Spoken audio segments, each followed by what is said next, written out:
Desperate bottled water industry battles trend toward tap. Subheading 1. As concerns mount over bottled water's impact on the environment and human health, bottled water sales are beginning to dry up.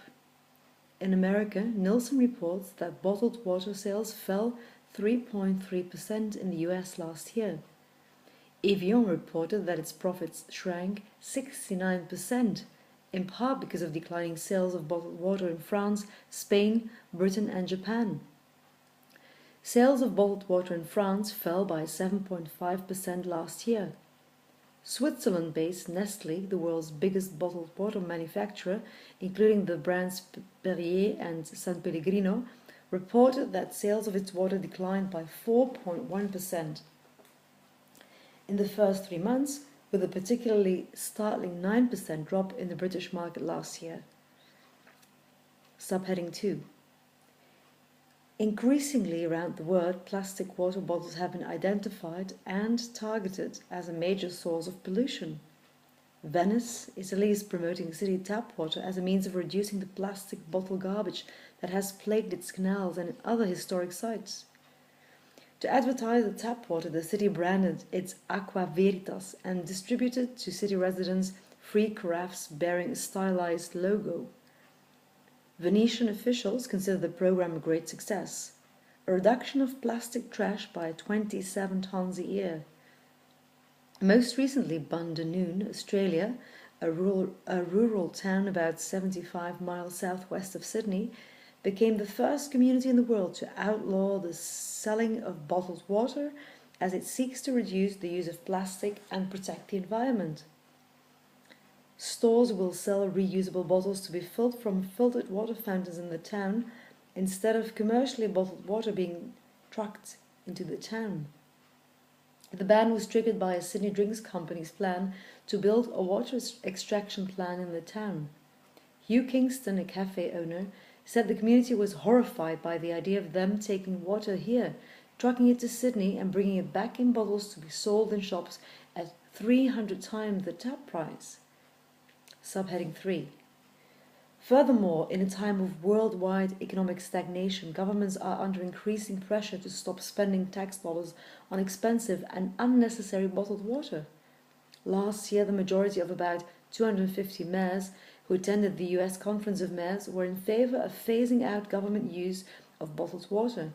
They vowed to only serve filtered tap water at official proceedings. San Francisco cancelled its city's spending on bottled water, saving nearly $500,000 annually.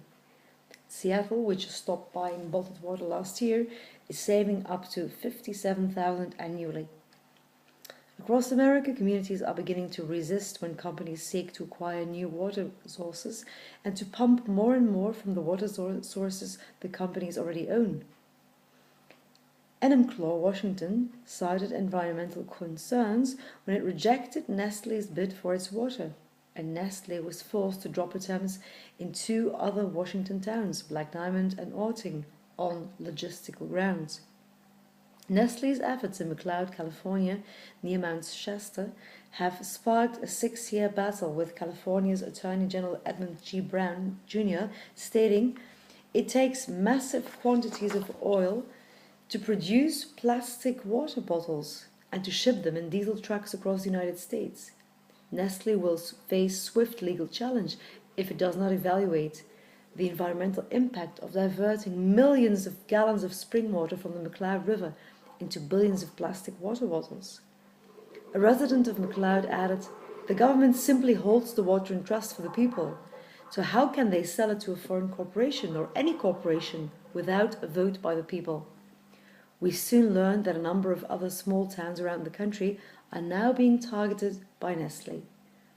Subheading 5. Even some restaurants have given up the lucrative sale of bottled water for which they have traditionally charged an even higher price than consumers pay at the market. At New York City's Del Posto, diners won't find Perrier or San Pellegrino water on the menu. The Italian restaurant, backed by celebrities Mario Batali and Joseph Bastianich, is one of the several shunning bottled water. The argument for local water is compelling and obvious, said Bastianich, who is phasing out bottled water across his restaurant empire, which stretches to LA. It's about transportation, packaging, the absurdity of moving water all over the world, he said. At Alice Waters' famed Epicurean temple, Chez Panisse, bottled water has been off the menu for the past 3 years for the same reasons. Customers who prefer their water bubbly receive tap water that has been lightly carbonated with the restaurant's own carbonator. The city of Vancouver, British Columbia, has asked restaurants to add tap water to the top of their beverage menus as part of that city's campaign to reduce bottled water sales 20% over 2 years. The city's tap water campaign is part of a larger effort called the Zero Waste Challenge to reduce waste and to divert 70% of the regional district's solid waste from landfills by 2015. Bottled water is the equivalent of a pet rock. It's totally unnecessary and expensive, says Tim Stevenson, chairman of Metro's Vancouver Water Committee.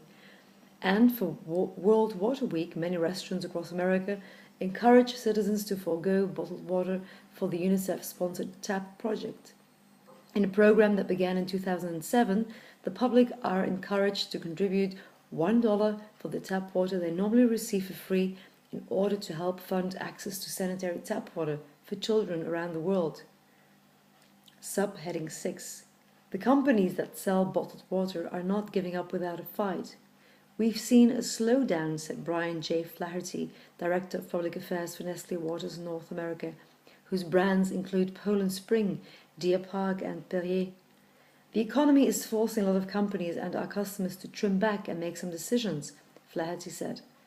Flaherty, who maintains that bottled water is not in competition with tap, said the company is willing to work with its customers. For example, Nestlé can install water filtration systems that are hooked up to the public water supplies. Determined to change the negative perceptions about the plastics industry created by its critics and opponents, the Society of the Plastics Industry is preparing to launch a social media-based internet campaign over 4 years and at a cost of at least $10 million, aimed at the 60 million people in the millennial generation. The industry is at a tipping point because of the visible waste stream associated with plastics and single-use disposal litter, admits Bill Carto, president and CEO of SPI.